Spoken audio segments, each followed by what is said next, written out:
24 Allied warships burning in a single sustained engagement window. While Beijing airlifted 31,000 advanced anti-ship missiles into Iranian hands, and Moscow transmitted a direct strike warning through back channels in Damascus and Ankara that froze every escalation option Washington had left on the table. I have been inside classified systems for 32 years. I have reviewed documents that will never survive declassification reviews. I have sat in secure facilities with flag officers who carry operational knowledge that the American public will never be permitted to access through any official channel. And I am telling you, with the full accumulated weight of that experience bearing down on every sentence I am about to deliver, that nothing in those 3 decades prepared me for the material that reached my hands in the 36 hours following April 26, 2026. Not the Gulf War. Not the post-9/11 operational tempo. Not the near-miss escalations I witnessed in the Persian Gulf in years I am not at liberty to specify. Nothing. Because what the official statements described as isolated maritime incidents and defensive repositioning was, in the operational reality documented in the TS/CI material I reviewed in a secure vault outside Arlington, the moment when great power proxy warfare crossed a threshold that changes the foundational assumptions of American strategic planning for a generation. China did not observe the Hormuz escalation sequence and calculate its interests from the sidelines.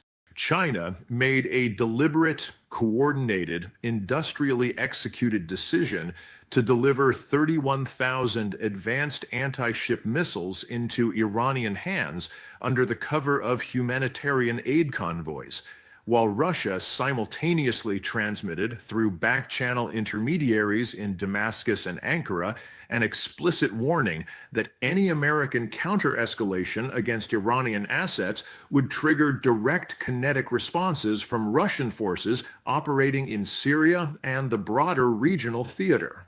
The combination of Chinese industrial supply and Russian strategic shield produced the conditions for an inferno that has already sunk or critically disabled 24 Allied ships in the waters of Hormuz and the Gulf of Oman, scattered burning hulls across a choke point that handles 20% of the world's seaborne energy, and driven Israeli defense planners to activate contingency assessments that their own cables describe as scenarios for potential total collapse on the northern and southern fronts simultaneously.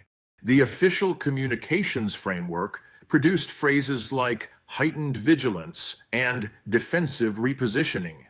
I am going to tell you what the classified timeline actually documents. The operational context that preceded the Chinese delivery cannot be separated from the delivery itself, because Beijing's decision was not impulsive. It was the product of a deliberate strategic calculation that had been building through the entire escalation sequence. The Tuska seizure, the Nur Shahed barrages, the 15,300-mile deployment that closed the strait to commercially viable transit within a single trading session, the Russia-China Intelligence Pact activation that converted Iranian ballistic and hypersonic systems into precision threats guided by Beidou and GLONASS constellation data, and calibrated against the specific acoustic and radar signatures of U.S. naval vessels in theater. Each phase of that sequence was monitored in Beijing and Moscow, with the institutional focus of establishments that were not merely observing events, but actively managing the conditions that would make the next phase executable. By April 25th, as the remnants of Trump's blockade strategy struggled to maintain operational coherence amid mine-infested waters and the compounding pressure of hypersonic threat envelopes that had already demonstrated the inadequacy of available defensive architecture, encrypted diplomatic channels activated with a clarity that the intelligence community had not fully anticipated in terms of timing, though the content of the message was consistent with the strategic framework Moscow had been building toward for months. The warning was delivered through back-channel intermediaries with enough specificity to constitute an operational commitment rather than a rhetorical posture. Any further U.S. escalation in the Gulf would produce direct kinetic responses from Russian forces in Syria and the regional theater. The warning was calibrated to a specific purpose. It was not designed to stop the American naval presence that was already there. It was designed to freeze Washington's ability to order escalatory responses to what Beijing was simultaneously preparing to deliver. The Chinese resupply operation had been moving for days under cover architectures that the intelligence community's post-delivery reconstruction documents in detail. Military transport aircraft landed at Iranian airfields under civilian registration. Sea transport, carrying the bulk of the 31,000 munitions, moved under the cover of convoys documented in Iranian port records as humanitarian cargo. Russian advisors embedded in Syrian command nodes provided real-time telemetry support that ensured the Iranian integration teams were receiving current targeting data throughout the delivery and pre-positioning process. The scale of the operation, 31,000 advanced anti-ship missiles, including YJ-12 and YJ-18 variants, upgraded with Russian-derived seeker packages and Iranian integration kits, moved through this cover architecture in a compressed timeline that reflects planning and pre-positioning that predated the immediate escalation by months. At 0341 local time on April 26th, Iranian Revolutionary Guard Corps naval forces activated the pre-planned saturation doctrine that the Chinese delivery had made executable at a scale no prior phase of the engagement had approached. The first waves came from mobile launchers along the Iranian coastline. Subsequent salvos lifted from coastal barges. Additional launch platforms included what the post-engagement satellite reconstruction identifies as disguised commercial vessels pre-positioned in the street's approaches during the hours preceding the strike window. The synchronization with Shahed swarms, mine activations timed to peak tanker traffic signatures, and hypersonic follow-on strikes from inland plateau sites created a multi-domain attack architecture whose battle space density the declassified post-engagement assessment describes in terms that do not appear in the official public record and that the institutional communications framework has made no effort to accurately characterize. 24 Allied ships sunk or critically disabled. U.S. Arleigh Burke-class destroyers whose Aegis combat systems had already been pushed to operational limits by the prior engagement sequence. British and French frigates that had been operating as escort assets for commercial convoys under the blockade remnant. Saudi and Emirati patrol vessels that had been positioned in the Gulf of Oman approaches.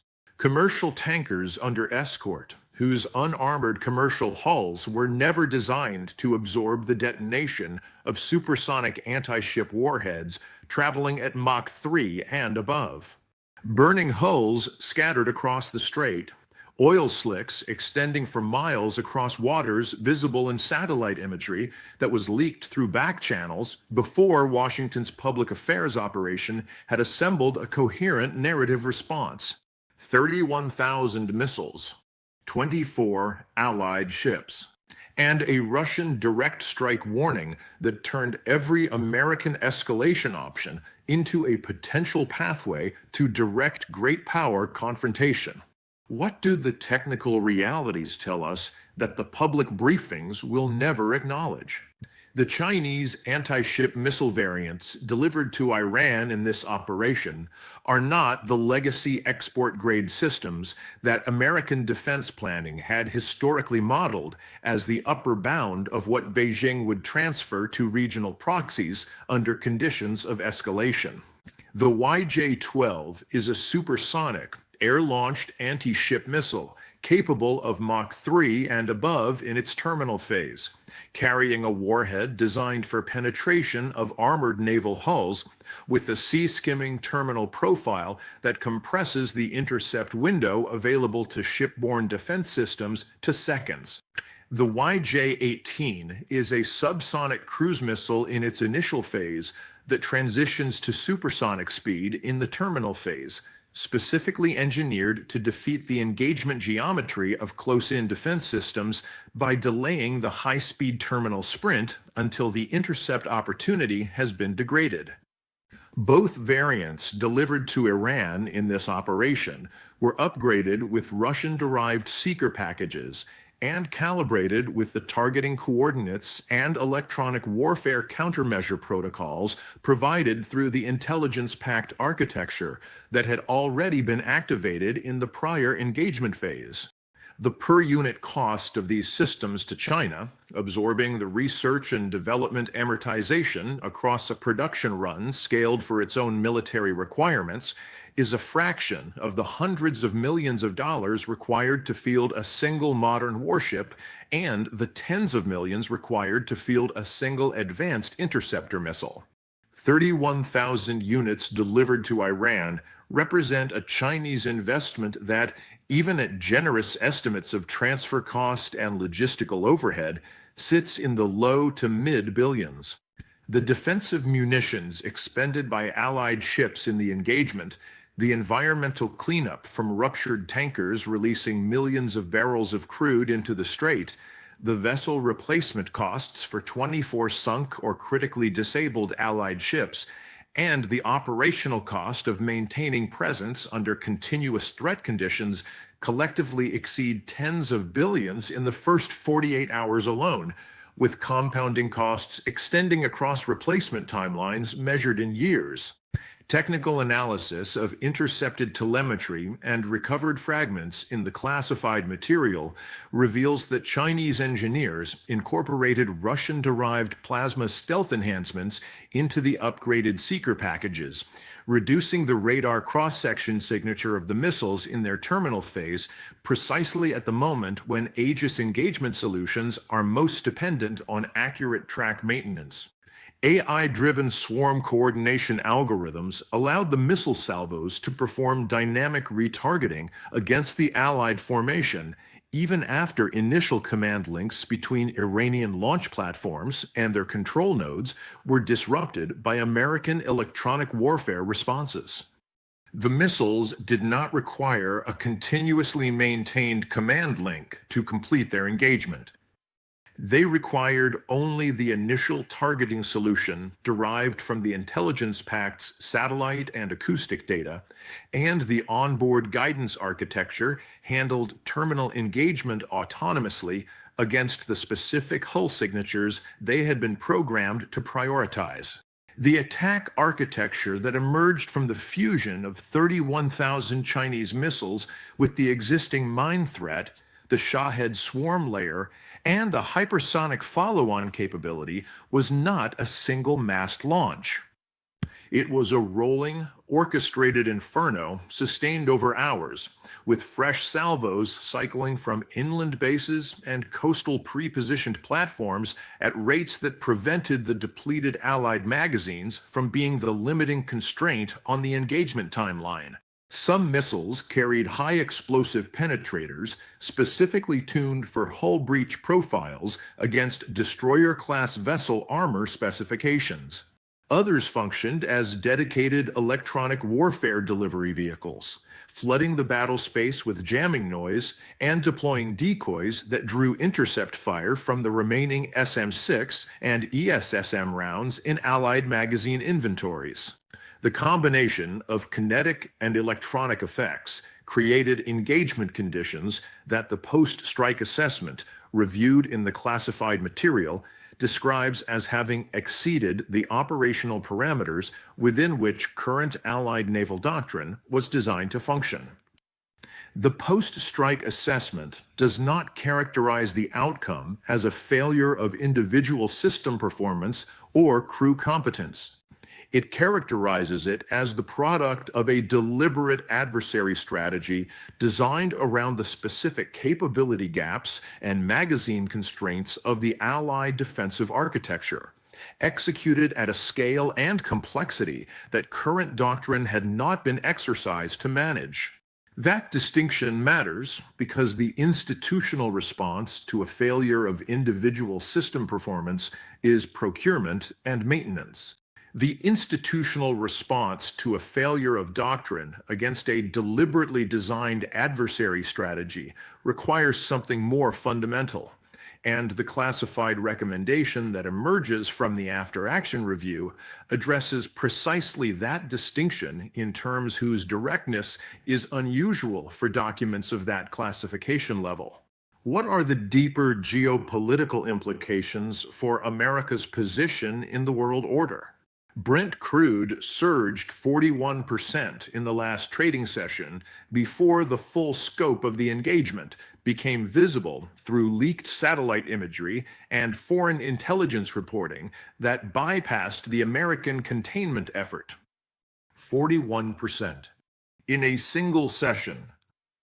The economic consequences of that price movement propagate through industrial economies, electoral politics, energy import budgets, and inflation trajectories in ways that generate political pressure on allied governments, whose populations directly bear the cost of energy disruption and whose leaders must account for that cost in electoral terms that Washington's strategic planners do not face on the same timescale.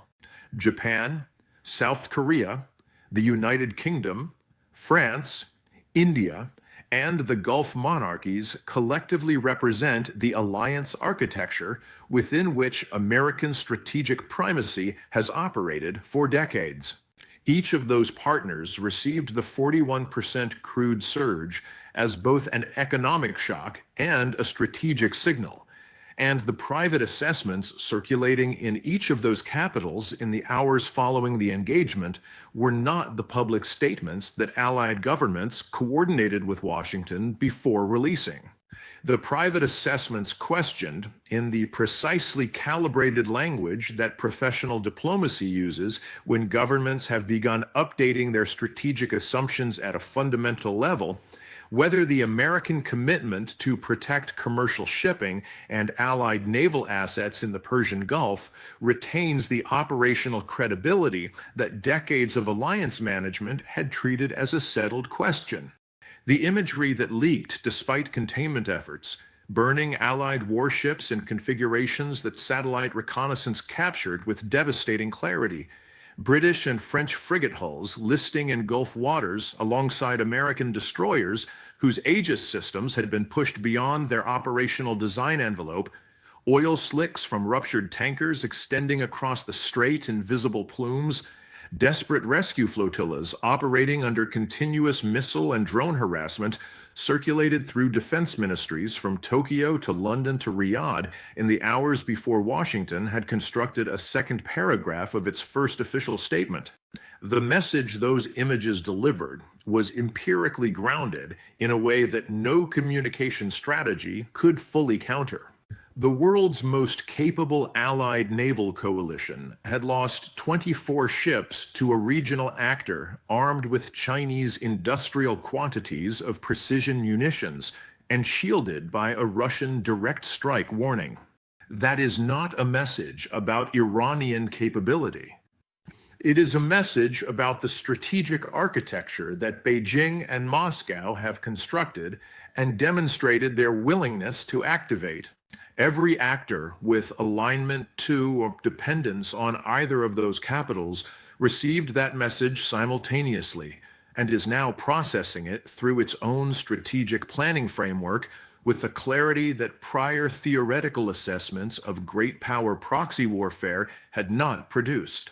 Saudi Arabia and the UAE, face a specific version of the strategic recalculation that reflects their geographic proximity to the demonstrated threat and the exposure of their own port infrastructure and coastal installations to systems whose effectiveness against armored naval vessels was just validated at scale.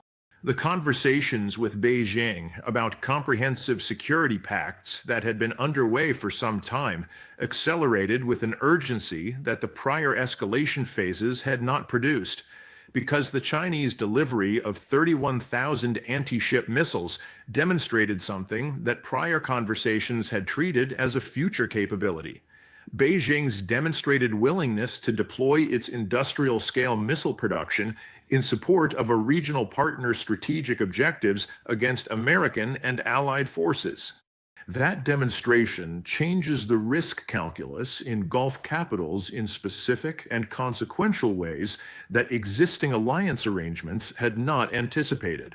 India's hedging strategy, already the most sophisticated of any major American partner in terms of its simultaneous maintenance of relationships with Washington, Moscow, and Beijing, finds in the Chinese delivery and the Russian direct strike warning a specific validation of the strategic logic that has driven Indian independence doctrine for decades. The demonstration that Russia and China have constructed and activated a coordinated proxy warfare architecture capable of sinking 24 allied ships while maintaining plausible deniability through the regional proxy framework accelerates internal Indian policy reviews that will manifest in procurement decisions, energy diversification, and diplomatic positioning across the next several years. European allies, specifically the United Kingdom and France, whose frigates were among the 24 lost in the engagement, face domestic political consequences that the American strategic framing of the engagement did not adequately model. The loss of Allied warships in an engagement that grew from an American enforcement operation that their governments had supported publicly but questioned privately generates political accountability demands in Westminster and Paris that do not have straightforward answers in the official narrative framework. The private diplomatic communications from European capitals in the period following the engagement reflect a recalibration of risk tolerance that will become visible in public positioning over timelines calibrated to domestic political constraints, but whose direction is already determined by the operational data from Hormuz. Russia's direct strike warning, delivered through back channels with enough specificity to constitute an operational commitment, introduced into the strategic landscape a constraint that has no precedent in the post-Cold War framework of American power projection. The warning was not a rhetorical posture or a diplomatic signal intended to be walked back through back-channel reassurance. It was a specific operational communication designed to freeze Washington's escalation options during the window when the Chinese delivery was being activated as a weapon system. The classified assessment's characterization of the warning's intent and its effect on American escalation decision-making in the hours following the engagement contains findings that the official narrative has made no effort to represent accurately. Subscribe right now if you understand the implications of what I am describing. This is the analysis that the official briefing cycle structurally cannot deliver. And this community is the only counterweight to the institutional momentum that consistently chooses narrative management over operational honesty. Subscribe immediately, turn on notifications, and become part of the people who demand the full picture before the next phase of this escalation develops in ways the official version will again fail to anticipate. What precise strategic lessons are Russia and China extracting from this engagement? And what does their extraction tell us about where this leads? Begin with the recognition that for both Moscow and Beijing, the engagement was not primarily about Iran's strategic interests. It was a live-fire test of a coordinated proxy warfare architecture whose performance against the actual defensive systems of the United States and its closest allies had previously been modeled extensively, but demonstrated at operational scale only in this engagement. The 31,000 Chinese missiles tested against real Allied naval defense configurations. The Russian direct strike warning tested against the actual decision-making processes and escalation risk tolerance of the American National Command Authority. Every data point generated by both tests feeds directly into planning for the contingencies that Beijing and Moscow consider their primary strategic priorities: Taiwan, the South China Sea, the Baltic approaches, the Arctic. Russian military establishments are processing the engagement through multiple institutional channels simultaneously. The specific performance of the YJ-12 and YJ-18 variants against Aegis-equipped Allied vessels, including every successful hull penetration, every electronic warfare countermeasure that successfully degraded intercept solutions, and every engagement queue saturation that prevented intercepts of inbound missiles that subsequently reached their targets, generated real-world performance data for systems whose Russian analogs, the Kaliber and Onyx families, and their next-generation successors, are being refined at production facilities inside Russian territory. The timing architecture of the rolling salvo that sustained attack pressure over hours faster than Allied magazines could be replenished is being mapped directly into Russian operational planning for Baltic and Black Sea contingencies, where similar magazine constraint dynamics apply to Allied naval assets in those theaters. The direct strike warning's effect on American escalation decision-making is being analyzed with a specific focus on identifying the parameters within which such warnings produce the intended freezing effect on American counter-escalation options. That analysis will be incorporated into the escalation management doctrine that Russian planners apply to future contingencies, with particular attention to the communication channels, the specificity of warning language, and the timing relative to proxy action windows that produced the intended effect in the Hormuz engagement. China's lesson extraction is being conducted at a level of institutional systematization that reflects the scale of the investment China made in the operation and the strategic significance of the information it generated.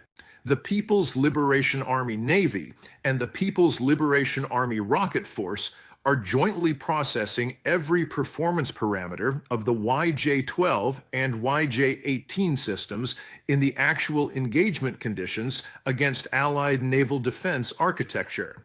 The guidance package performance under the electronic warfare environment generated by Aegis-equipped vessels. The swarm coordination algorithm performance after initial command link disruption. The hull penetration data from the variants that successfully impacted Allied vessels. Each of those data streams feeds directly into the development programs for next-generation Chinese anti-ship systems, whose target operating environment is the carrier strike group configurations the United States would deploy in a Taiwan contingency. The 31,000 missile delivery itself served a second strategic purpose beyond the operational one. It demonstrated to every regional actor in a potential alignment relationship with Beijing that China's industrial capacity and strategic willingness to support a partner facing American military pressure have now been validated in live-fire conditions. The demonstration effect of the delivery, its scale, its precision, and its effectiveness is being communicated through the channels Beijing uses to manage its network of potential proxy relationships in a way that expands the deterrent leverage that the pact architecture provides for Chinese strategic interests beyond the immediate Gulf context. From direct conversations with flag officers whose identities I cannot and will not disclose, The internal consensus in the classified assessments on this question carries a directness I have not encountered often in documents of their classification level. Both peer competitors view the combination of Chinese industrial delivery and Russian strategic shield as conclusive validation of a proxy warfare model that imposes unsustainable costs on. Both peer competitors view the combination of Chinese industrial delivery and Russian strategic shield as conclusive validation of a proxy warfare model that imposes unsustainable costs on American forward-deployed forces while preserving the deniability layer that prevents automatic escalation to the framework American deterrence was designed to manage. They are building the architecture to replicate and expand this model across multiple theaters and multiple potential proxy relationships. China is already wargaming scaled-up versions of the delivery and activation concept in Taiwan Strait scenarios at volumes that contextually exceed the Hormuz operation. Russia is conducting parallel exercises in Baltic and Arctic theaters with updated parameters derived from the Hormuz engagement data. The lesson being extracted and acted upon is precise. An industrial-scale missile delivery to a regional proxy, combined with a credible direct strike warning that freezes American escalation options, can sink 24 Allied ships, close the world's most critical maritime choke point, generate a 41% crude price surge, fracture alliance cohesion, and produce the conditions for Israeli contingency planning for total collapse scenarios without either peer competitor formally entering the conflict or triggering the escalation thresholds that American deterrence architecture was designed to prevent from being crossed. That lesson, now empirically validated rather than theoretically modeled, is the most consequential strategic development in the post-Cold War era of American primacy. And the official briefings have described it as isolated maritime incidents and defensive repositioning. Let me take you inside the human reality of what the official clinical detachment is glossing over, because the strategic architecture and the technical performance data exist inside an engagement that was experienced by specific people in specific moments of devastating operational stress. Allied sailors aboard the 24 ships lost in the engagement were not operating in an abstract strategic exercise. They were operating in waters that had been progressively converted over the prior escalation sequence into the most lethal maritime environment in modern history. The combination of mine threat restricting safe navigation options, hypersonic threat compressing reaction timelines, and now 31,000 Chinese anti-ship missiles arriving in rolling salvos that sustained attack pressure over hours created a battle space that no amount of training, doctrine, or individual courage was designed to manage. The men and women aboard the British and French frigates, the American destroyers, the Saudi and Emirati patrol vessels were not casualties of Iranian capability. They were casualties of a deliberate great power decision to deliver industrial-scale precision lethality to a regional proxy under the cover of a direct strike warning that froze the options of the only force capable of interdicting the supply operation before it was activated. One U.S. destroyer captain, in a secure debrief shared across Allied channels, and reflected in the classified material I have reviewed, described the engagement in terms that carry more operational honesty than the entire official record. The day the sea itself became the weapon, and no amount of Allied escorts could change the math. A flag officer with decades of operational experience describing the specific moment when the accumulated assumptions underlying American naval doctrine encountered the operational reality of 31,000 peer-supplied precision missiles in a mine-infested choke point under Russian strategic protection.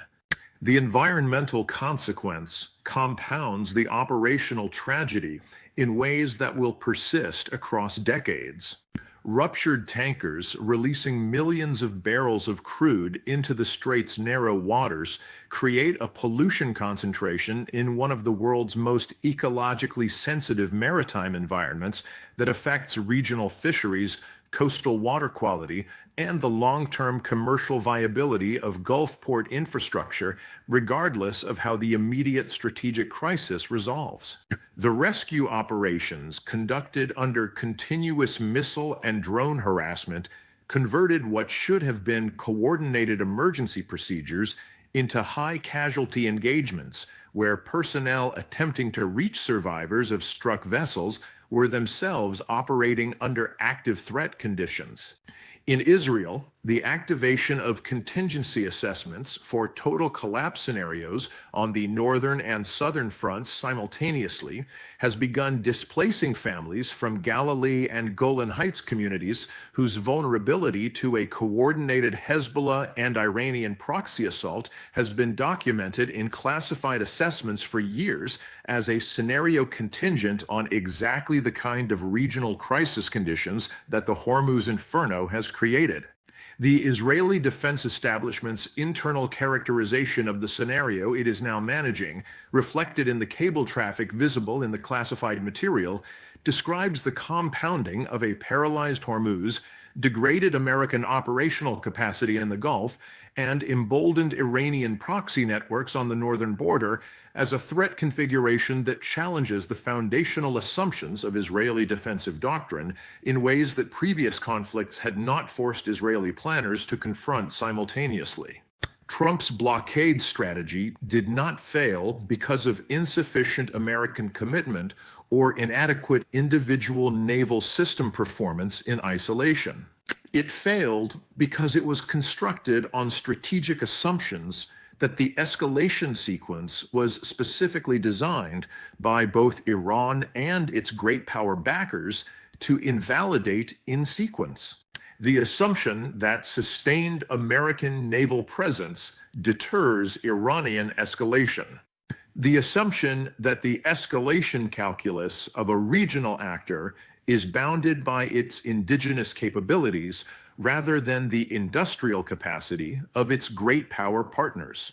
The assumption that American counter-escalation options remain available throughout an engagement sequence regardless of the strategic cover that peer competitors are prepared to provide for Iranian responses. Each assumption was targeted and invalidated in sequence, with the Chinese delivery and Russian warning representing the phase of that sequence that the prior phases had been building toward. The geopolitical consequences are still compounding in real time through channels that official communications will consistently describe as unrelated to the Hormuz engagement, until the disconnect between the official framing and the observable pattern becomes too wide to maintain. Gulf states are accelerating security conversations whose direction has been determined by the Chinese delivery's demonstration of Beijing's willingness to act at industrial scale in support of a regional partner facing American pressure. Asian allies are building the procurement and diplomatic architecture of strategic hedging at a pace that the Hormuz engagement has materially accelerated. European partners are conducting internal policy reviews, whose conclusions are already visible in private diplomatic communications, and will become visible in public positioning on timelines calibrated to domestic political constraints that vary by capital. Israel is managing the immediate operational consequences of a threat configuration that the Hormuz Inferno has materially worsened on multiple fronts simultaneously, while navigating the political and strategic consequences of a moment when its most critical security partner's operational position in the most strategically critical regional theater has been visibly degraded by a combination of peer-supplied precision and peer strategic cover that the alliance architecture was not designed to manage. America's position in the world order is defined by the coherence between what its strategic commitments project and what its operational capability can sustain against the actual threat environment as it exists, rather than as it was modeled when those commitments were made. When that coherence is ruptured by 31,000 Chinese missiles, 24 Allied ships sunk in a single engagement window, and a Russian direct strike warning that freezes the escalation options of the American National Command Authority, the credibility damage is not addressable by any communication strategy, any press release, or any carefully worded official statement. It requires honest operational recalibration at a level of institutional seriousness that the classified after-action review addresses directly, and that the public policy response has not yet demonstrated. The joint U.S. and Allied after-action review contains a recommendation whose language is unusually direct for a document of its classification level. The planners who drafted it chose that language because they are not confident the recommendation will generate the institutional response it requires, and they wanted the record to be unambiguous about both the assessment and the gap between the assessment and the policy response it demands. The recommendation states that unless the United States fundamentally restructures its approach to peer-supplied proxy threats at industrial scale, investing genuinely and urgently in next-generation directed energy defense systems capable of cost-effective engagement against high-volume anti-ship missile saturation, autonomous counter-missile swarm systems that remove the human cognitive bottleneck from intercept decision timelines at the volume densities the Hormuz engagement demonstrated, multi-domain intelligence fusion capable of detecting and interdicting industrial-scale resupply operations before delivery rather than